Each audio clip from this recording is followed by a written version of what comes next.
Please the court. I'm Matt Blickenstriffer on behalf of the City of Athens appellants. I'd like to take 21 of the 30 minutes allotted for the appellants to address the Home Rule Amendment generally and its application to House Bill 49 and House Bill 5. I'd like to reserve 2 of the 21 minutes for rebuttal. Mr. Darrell Clay, representing the City of Elyria appellants, will take the remaining 9 minutes of the appellant's time. Your Honors, I begin with the principal reasons House Bill 5 and House Bill 49 are unconstitutional with respect to their municipal income tax provisions. First, these acts dictate how municipal corporations must exercise their home rule power of taxation. That the General Assembly has accomplished this by forcing municipalities to adopt a prescribed code does not matter. The General Assembly should not be permitted to do indirectly what is plainly prohibited from doing directly. Second, as to taxpayers that opt in, House Bill 49 takes over every facet of the collection and administration of municipal income taxation. Third, these acts command affirmative actions by municipalities within the realm of home rule powers. And fourth, House Bill 49 takes municipal tax revenues from municipalities without any constitutional basis. Your Honors, I'd now like to argue these propositions in much greater detail. First, we begin with the undisputed premise, Your Honors, that the General Assembly cannot restrict the home rule power of local taxation except as authorized by the Constitution. At issue, in this case, are the 2 constitutional powers of the General Assembly to temper municipal taxation: the authority to restrict municipal taxation so as to prevent abuse, found in Article 13, Section 6, and the authority to limit the power to levy taxes in Article 18, Section 13. Your Honors, these powers must have limits, or they will render the Home Rule Amendment a nullity as to local taxation. But rendering municipal taxation a nullity is the upshot of the state's absolutist position, about which the state is very clear. The state argues that the General Assembly's powers with respect to municipal taxation are so broad and limitless that the General Assembly could altogether prohibit local taxation if it so chose. This position is inconsistent with the purpose of the Home Rule Amendment, the words of the constitutional provisions at issue, and this court's case law interpreting these provisions. This court's case law establishes some key principles for interpreting the interplay between the home rule power of municipal taxation and the General Assembly's authority to temper that power. First, the General Assembly's authority with respect to municipal taxation should not be construed so broadly as to engulf the home rule power to tax. So held this court in Cincinnati Bell Telephone against Cincinnati in 1998. The court in Cincinnati Bell held that the power to limit or restrict municipal taxation and other home rule powers should be interpreted consistently with the purpose of the Home Rule Amendment, which this court described as, quote, to eliminate statutory control over municipalities by the General Assembly, unquote. Second, the power to limit or restrict does not mean the power to compel or require. That's the lesson from this court's decision in Gessler against Worthington in 2013. There, the issue was whether the General Assembly could require a city to tax a type of income that the city had chosen not to tax. And this court held the answer was no. The third principle established in this court's precedents is that the General Assembly's authority involves specific limits on the exercise of municipal taxation. In this court's decision in Panther 2 Transportation in 2014, the issue was a limitation on income, whether the General Assembly's limitation on income taxes assessed against motor transportation companies was valid, and whether it had the General Assembly had expressly preempted municipalities from levying such taxes. In the course of affirming and upholding that restriction, this court wrote, quote, municipal governments have a plenary power to tax, but the General Assembly has authority to impose specific limits on that power. Then again, in New York Frozen Foods in 2016, this court wrote, quote, the General Assembly's exercise of authority with respect to municipal taxation strictly involves imposing limits on the power to tax, unquote. The fourth principle distilled from this court's case law is that the power to limit or restrict does not permit the General Assembly to, quote, prescribe the manner and method, unquote, of the powers of local self-government. So held this court in State Textual Cronin. Aren't there really two sides of the same coin? If you say that the General Assembly has the power to limit, I mean, can't they say, well, you can only tax in a certain way? That's another way of saying you're not allowed to tax any other way but this one. Justice DeWine, it's a great question in that we have some constitutional provisions that are in tension with each other here clearly. On the one hand, we have the Home Rule Amendment that grants a sphere of local self-government powers to municipalities. On the other hand, we have this General Assembly power. Well, I don't understand how those are in tension. You seem to have home rule power where the General Assembly has granted certain things to municipalities, but you also have two constitutional provisions where the General Assembly has prescribed for itself the power to limit that power. That doesn't seem to be in tension at all. Well, I think maybe tension is the wrong word, Your Honor, but there is a balance between those provisions. There has to be. Otherwise, the power to restrict or to limit can be used to overrule and to eviscerate the constitutional power of municipalities to levy taxes.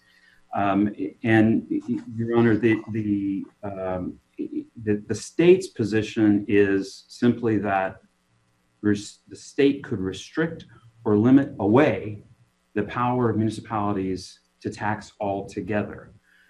We believe that's inconsistent with the text of the Constitution, which clearly grants the sphere of home rule powers.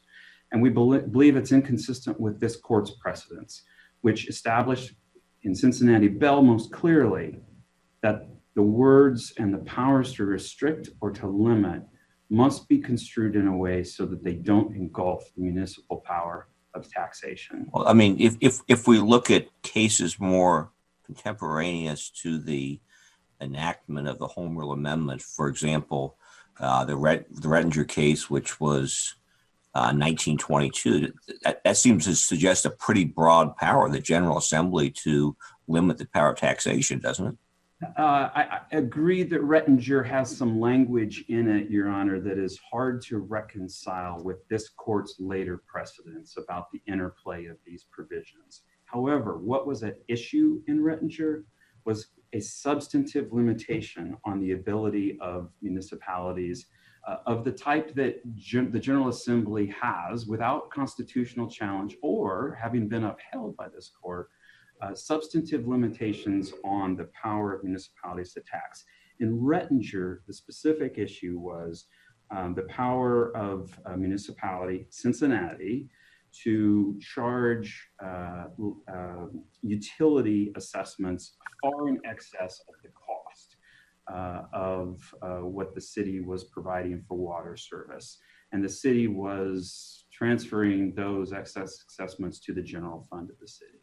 The General Assembly passed legislation imposing a substantive limit on what could be charged for utility services, and this court affirmed it. That kind of substantive limitation on the tax authority of municipalities is consistent with what the General Assembly has done, with what this court has upheld. So the issue in Rettinger, the language in Rettinger, I admit, Your Honor, is broad. The issue in Rettinger was not broad and is not remotely like what we have here, where the General Assembly has allowed the State Department of Taxation to commandeer the entire system of municipal taxation for the net profits tax within the Department of Taxation.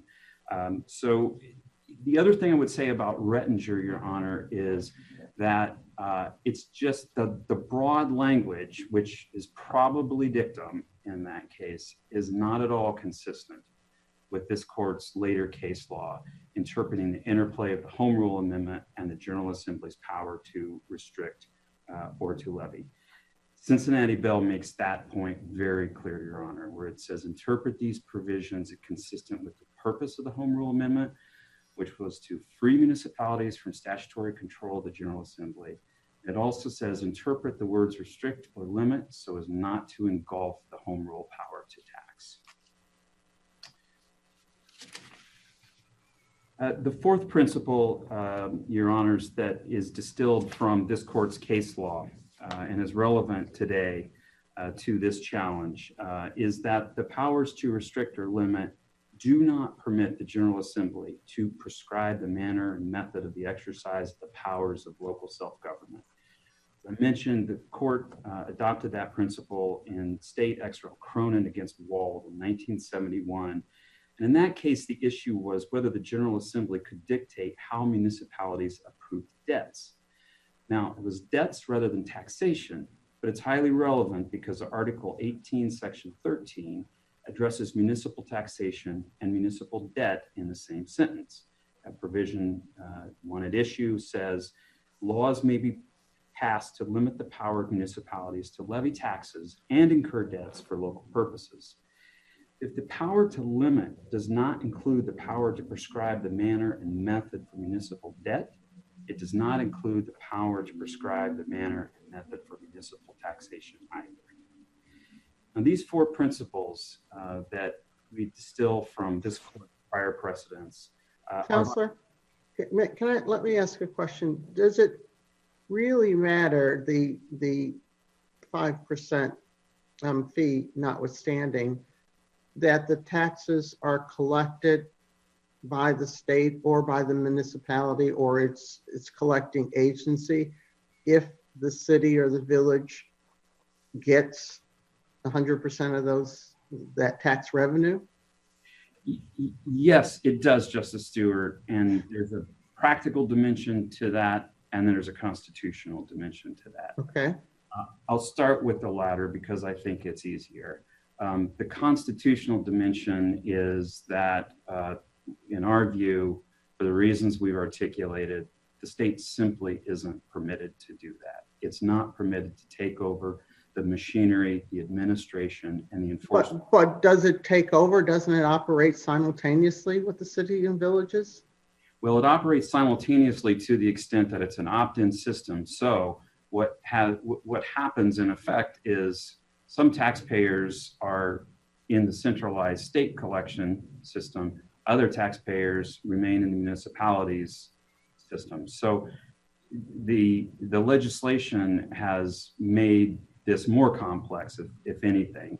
As a constitutional dimension, Your Honor, the issue is we do not believe that the powers to restrict or limit allow the General Assembly to take over the state, to take over. But again, has it taken over? It would seem that argument might have more weight if the General Assembly said all municipal income taxes are to be paid to this centralized agency, and then we'll give it to the cities.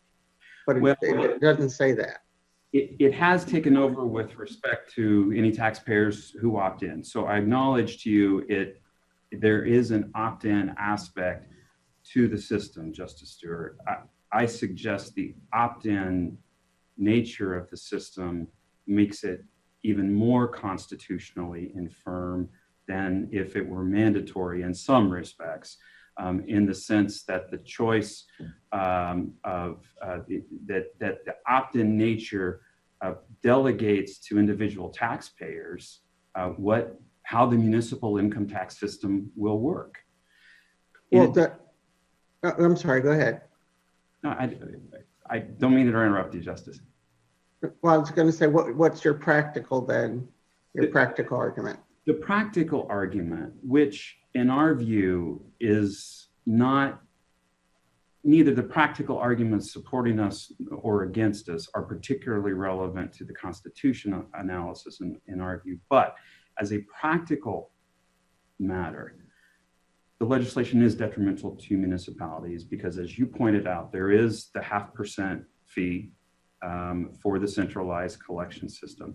There is the possibility of a 50% indefinite impoundment of municipal net profits tax revenues if the municipalities do not provide certain information to the taxpayer, or excuse me, to the tax commissioner in the prescribed time.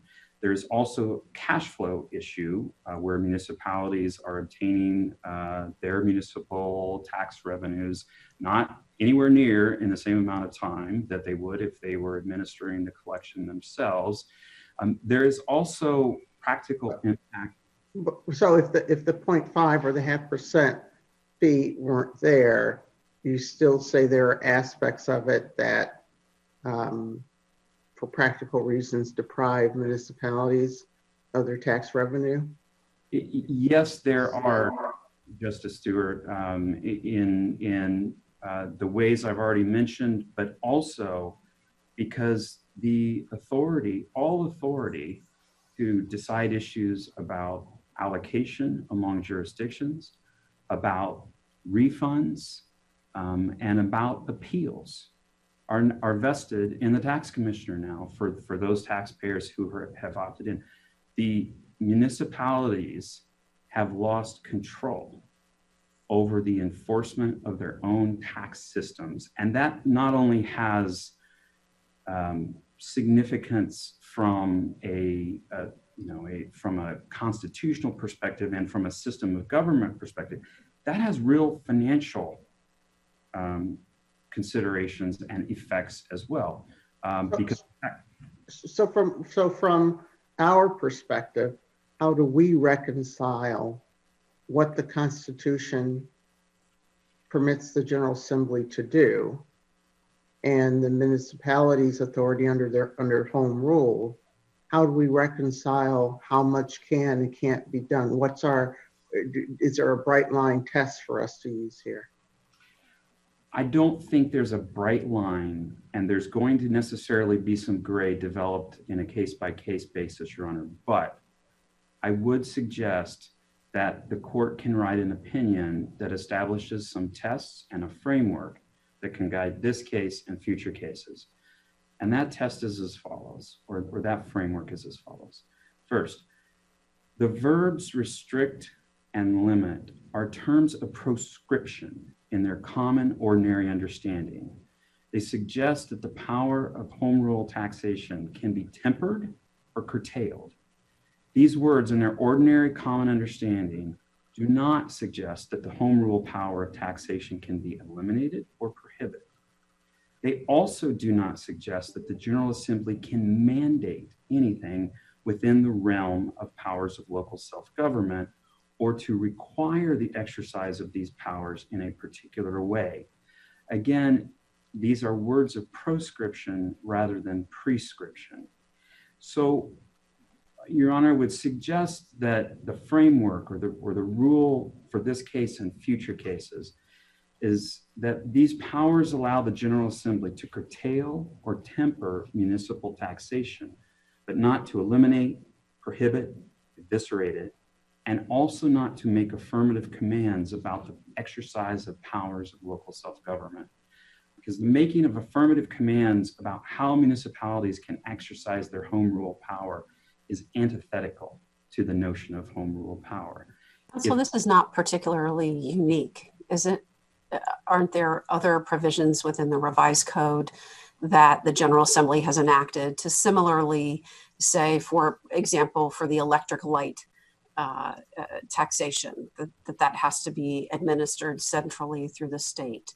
So would you also suggest that all of those provisions that are currently in place would also be unconstitutional using the framework that you've just described? Not necessarily, Justice French. I do think what we're dealing with here today is unique in several respects. First, its scope, and second, it goes beyond what the General Assembly has done, even in the areas in which it has exercised its authority to restrict or limit before.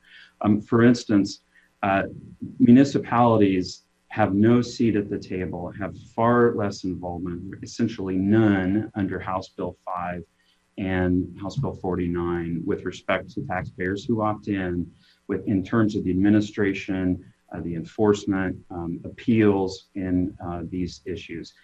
That is not the same as what the General Assembly had done with respect to utility provision. This provision goes beyond what the General Assembly has done before. And what the General Assembly has done before that has either been upheld by this court or not challenged, and of course, the fact that some things haven't been challenged don't necessarily mean that this court would find them constitutional. But what the General Assembly has done previously, Justice French, is targeted, limited, discrete provisions that typically, not in every instance, but typically will target something about the tax rate, the tax base, a type of taxpayer. And we do not suggest that those provisions are unconstitutional, broadly speaking, because those are proscriptions. They are not affirmative commands, and they do not involve a commandeering of the entire machinery with respect to the exercise of this local home rule power. Counsel, you have used your time and you're into Mr. Clay's time, if that makes a difference to you. It does. Thank you, Chief Justice O'Connor, and I will yield to Mr. Clay. Counselor? You'll have to turn your mic. There we go. Chief Justice O'Connor and Associate Justices, may it please the court. My name is Darrell Clay, and I represent the 28 chartered villages and cities known as the Elyria plaintiffs. And I'd like to reserve 1 minute for rebuttal. Your Honors, the net profit provisions of House Bill 49 achieve state hegemony at the expense of the balanced delegation of power by the people to municipalities and the General Assembly with respect to municipal taxing power, this court described in Cincinnati Bell. Accordingly, this court must reverse the decision of the 10th District, which incorrectly concluded that Article 18, Section 13's use of the phrase to levy taxes included, and I quote, the authority to control the machinery for collecting municipal taxes, not just the imposition of such taxes. And that language appears in paragraph 46 of the 10th District opinion. In addition to the reasons Mr. Blickenstorfer has summarized, 3 other reasons compel this conclusion. First, plain language textual analysis of other provisions of the Ohio Constitution demonstrate repeated usage of variants of the phrase levy and collect, demonstrating the drafters appreciated the distinct meaning of these 2 terms. Second, the distinct meanings of levy and collect are reinforced by the interpretive tool of corpus linguistics. And third, the passing excerpt of the 1912 Constitutional Convention cited by the 10th District should not be assigned much, if any, weight in resolving the proposition of law in this case. On the plain language textual analysis, the Ohio Constitution uses variations of the phrase levy and collect in multiple places, 36 separate times the last time I counted. Nothing better demonstrates that these 2 terms have separate and distinct meanings. One involves the legislative branch's decision to impose, to levy a tax, and the other involves the executive branch's administration of that tax, that is, collecting it. If different meanings are to be ascribed to these terms, if different meanings are not to be assigned to these terms, then the phrase levy and collect as used in our Constitution becomes surplusage in violation of multiple statutory interpretation canons. The appellee's response to this is underwhelming at best. They assert that many of the provisions cited in our brief were adopted after the Home Rule Amendment and therefore are not probative of what levy meant in 1912. And that response fails simply because it's factually incorrect. The Elyria plaintiffs, among the provisions that we pointed to in our brief was Article 12, Section 11, relating to sinking funds for bonds. And it uses the phrase, quote, levying and collecting, specifically in relation to the concept of taxation, saying that bonds cannot be issued unless provision is made for levying and collecting annually by taxation an amount sufficient to pay interest and to provide a sinking fund for redemption at maturity. And when was this amendment adopted? 1912, as part of the same constitutional convention that adopted the Home Rule Amendment. It's never been amended. And perhaps better than anything else, that one provision illustrates the contemporaneous understanding of the drafters of the Constitution with respect to the separate terms levying and collecting. They have different meanings. We believe that this evidence demonstrates that Article 18, Section 13's use of to levy taxes means only that the General Assembly may place limits on a municipal decision to impose a tax, and not a limit on the process by which that levied tax is ultimately collected. This conclusion is reinforced by our second argument, the interpretive tool corpus linguistics.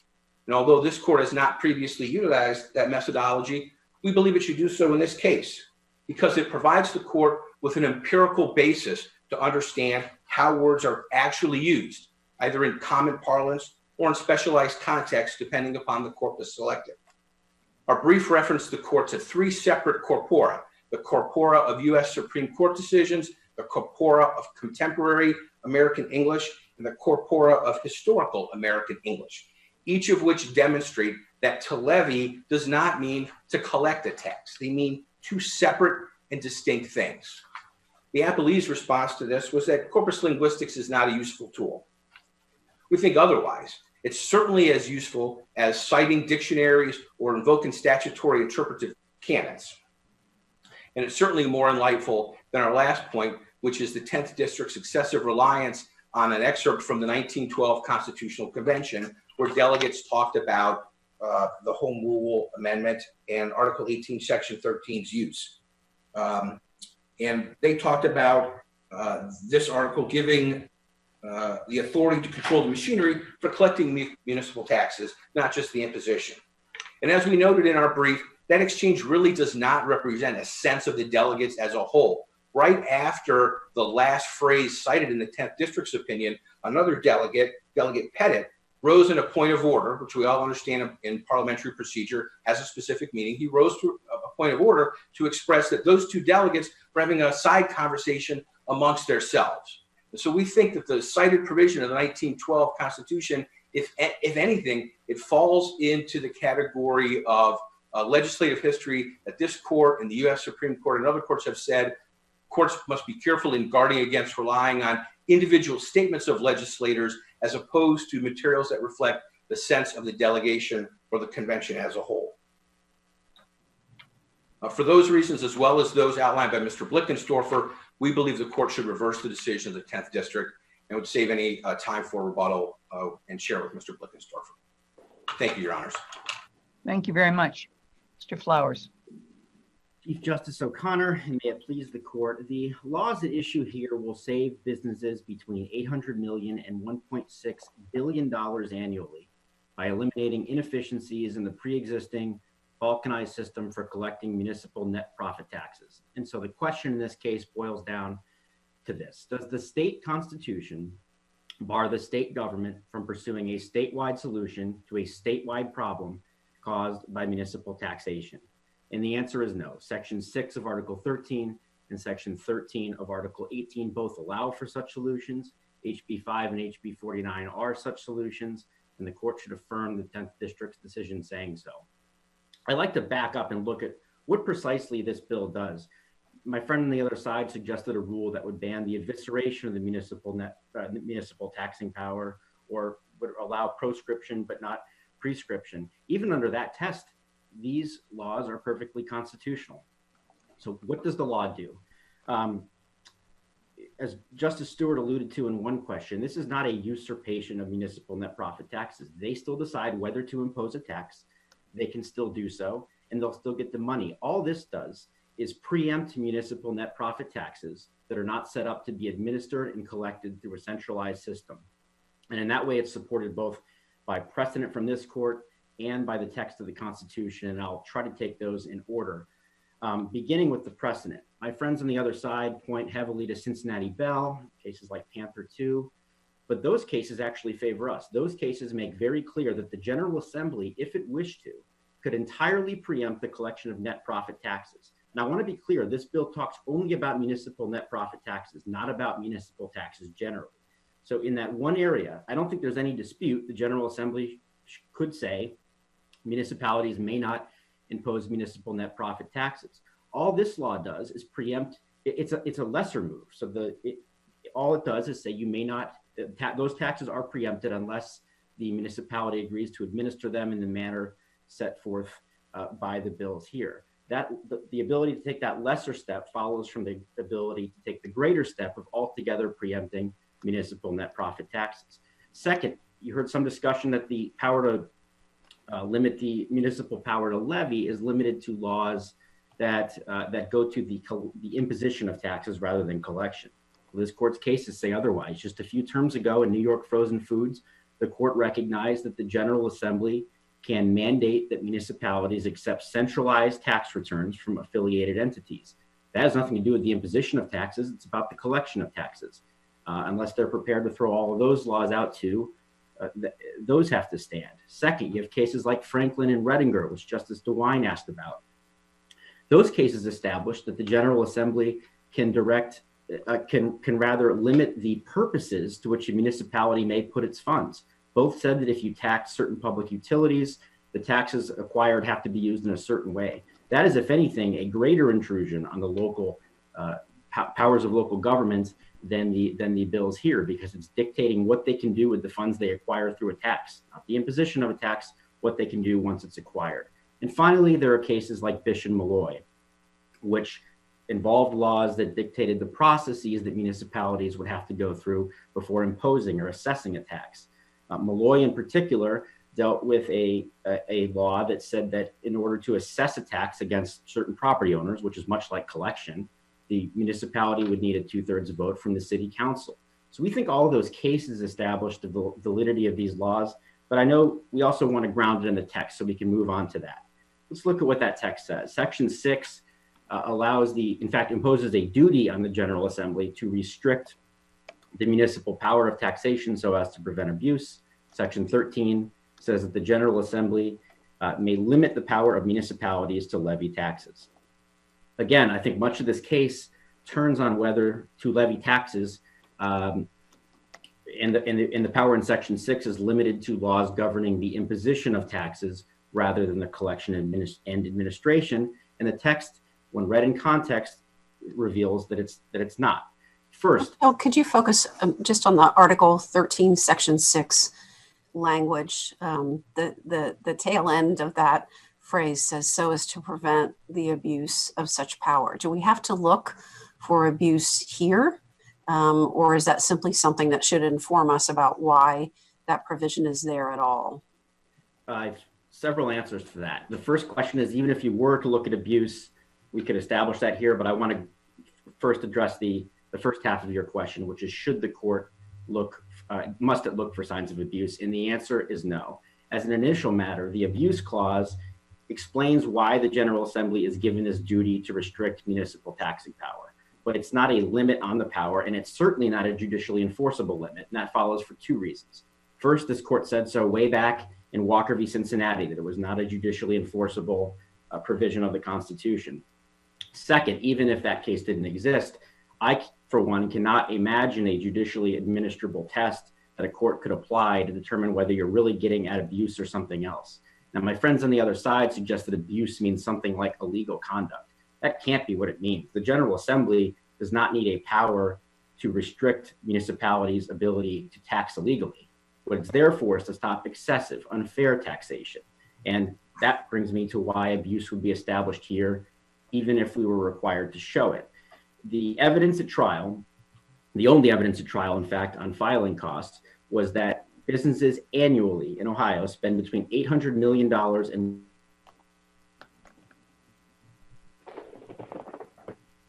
$1.6 simply filing attention of lawyers and things like that. That's just filing in the various municipalities that require a net profit tax. This system centralizes that, vastly reduces the cost, and thus allows them to pay while still allowing the municipalities to both impose these taxes and then to get the money. So that goes, I hope that answers your question about Counsel, if there's a dispute between the municipality and the taxpayer as to the amount owed, where is that dispute resolved? Under a under the option to, or when the taxpayer opts to use the state system? Assuming they opted into the system, it would be resolved by the tax commissioner. And that also brings me to the abuse point. Part of the problem in the pre-existing system was that municipalities, imagine a business that had to pay taxes in 20 municipalities. They could have 20 municipalities interpreting state law differently, subjecting them to audits in all 20 instances, and apportioning the taxes so that they may owe more than 100% of their net profit taxes.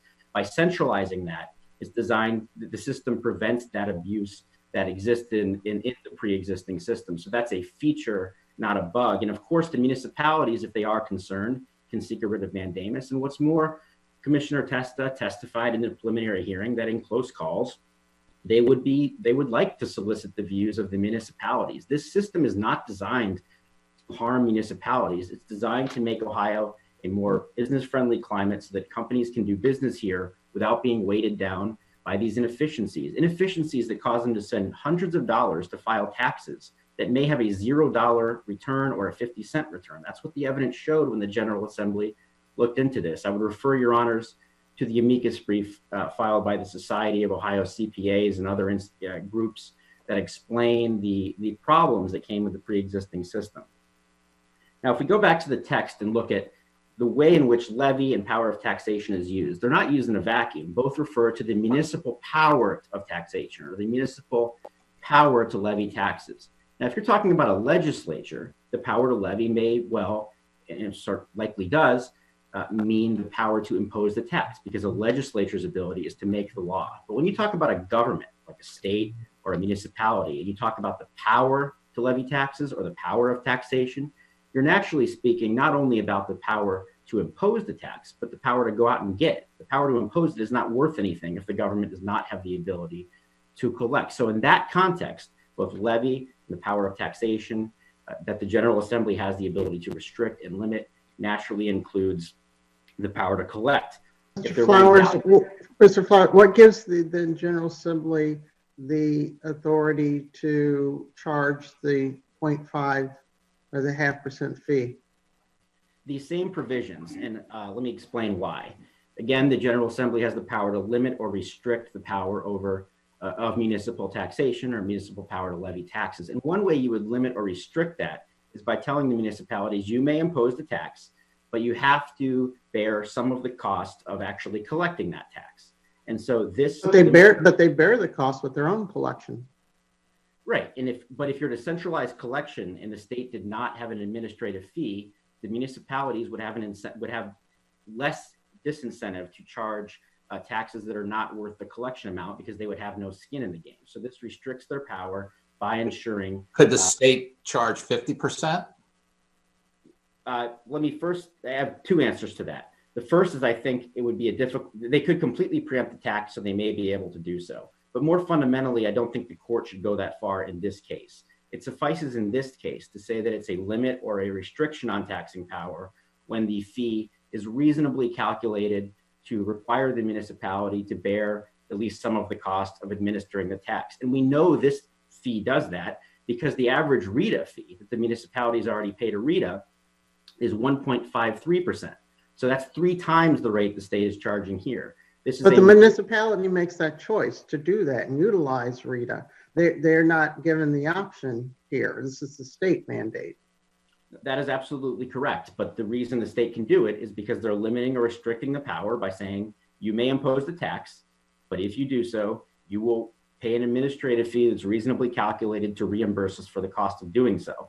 And it's not on the record because this was litigated before as a pre-enforcement challenge, but I can verify to you in my discussions with the tax commission that the 0.5% does not even come close to covering the full cost of this. So it is just reasonably calculated to force them to bear some of the cost of administering this tax.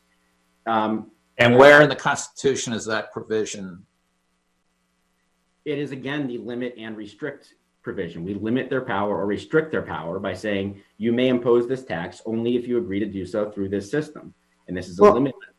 Well, but I guess I don't understand how that's a limit. So what a municipality could do to offset that then would be to increase their business tax rate by 0.5%, or to whatever the amount to cover that cost. Yeah, that is correct. HB 5 and HB 49 do not stop them from setting the rate. And of course, they would be forced to bear this rate or some cost regardless. But to answer Justice Fisher and Justice Stewart, the power is the power to restrict or to limit. Now, if there's any doubt about the scope of the municipal power of taxation or municipal power to levy taxes, and the General Assembly is a power to restrict or limit that, it was resolved just a few years after the Home Rule Amendment was ratified. In Toledo v. Cooper, which is a 1917 case, the court made clear that Section 13 was included with the Home Rule provision to leave no doubt that the General Assembly was retaining the power over taxation that it had under Section 6. In many ways, it clarifies that significant power in the General Assembly is not given up. And it makes sense that the people would do that. The American system of constitutional law and Ohio system of constitutional law is one of checks and balances.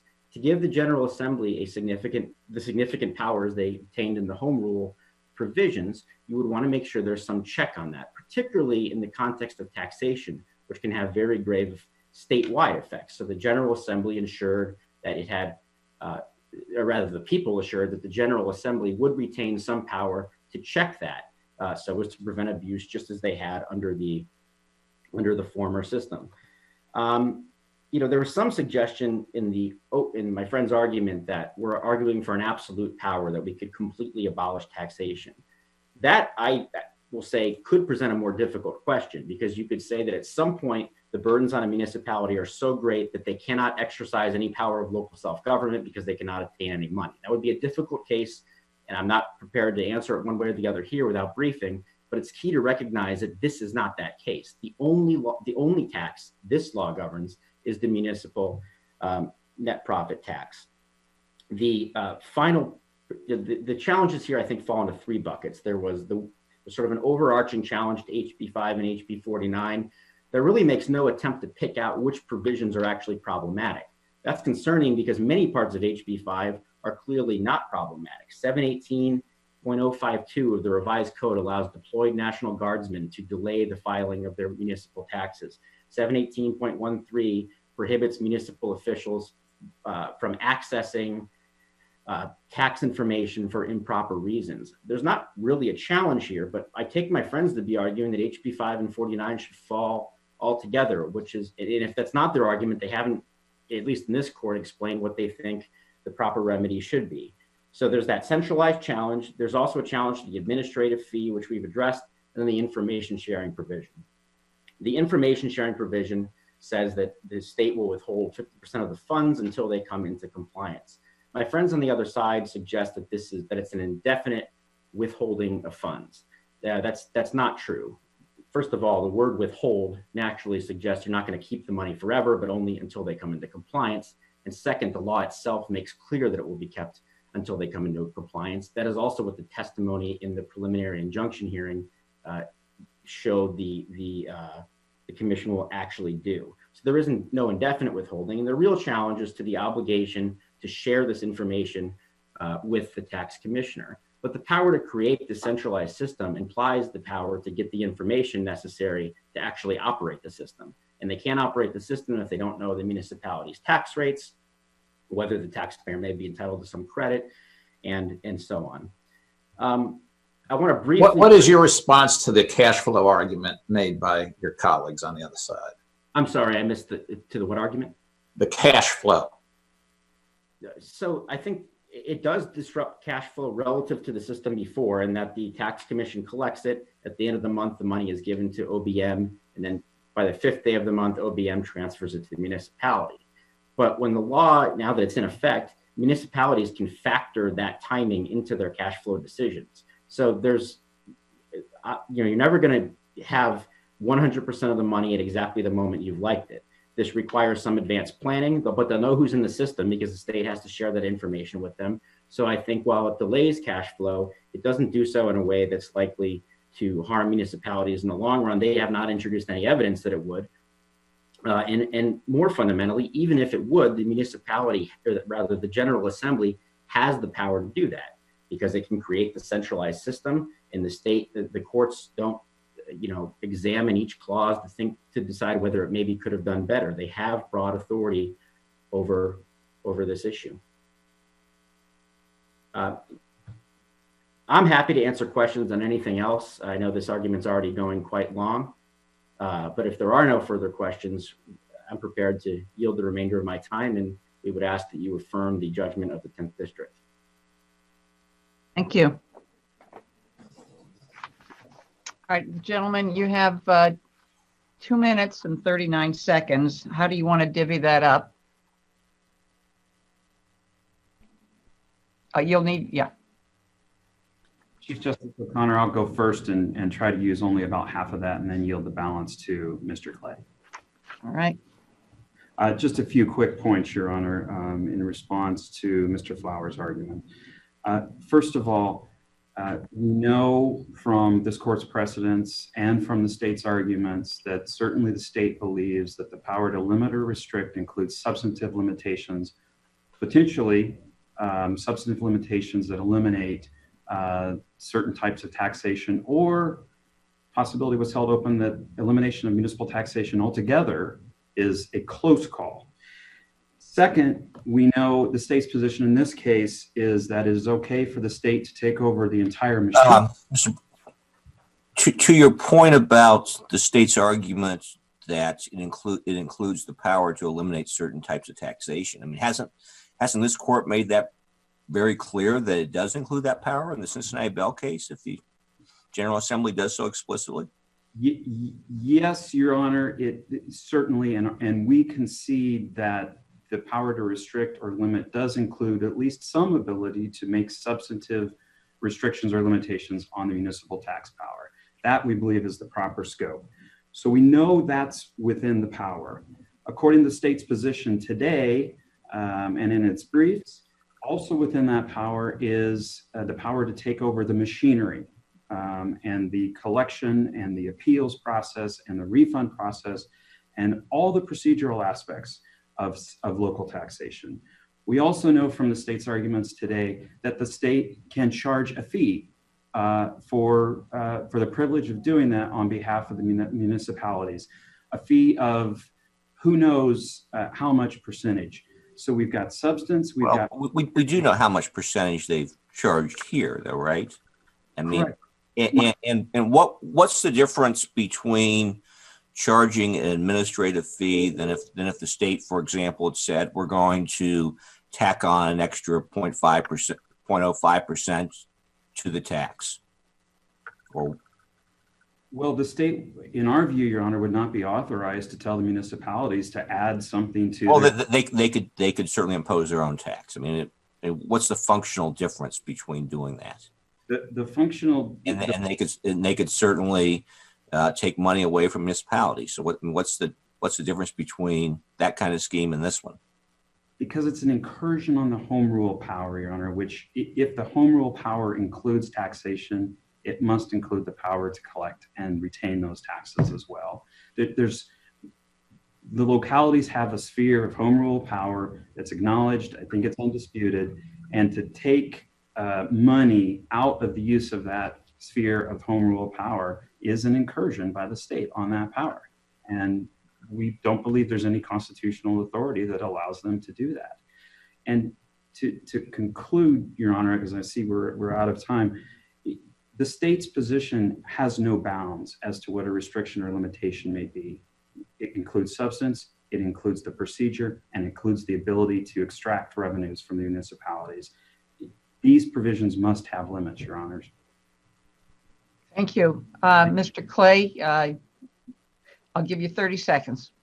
Thank you, Your Honor. Two brief points. First, the deafening silence of the Solicitor General with respect to the impact of Article 12, Section 11's contemporaneous use of levy and collect is overwhelming.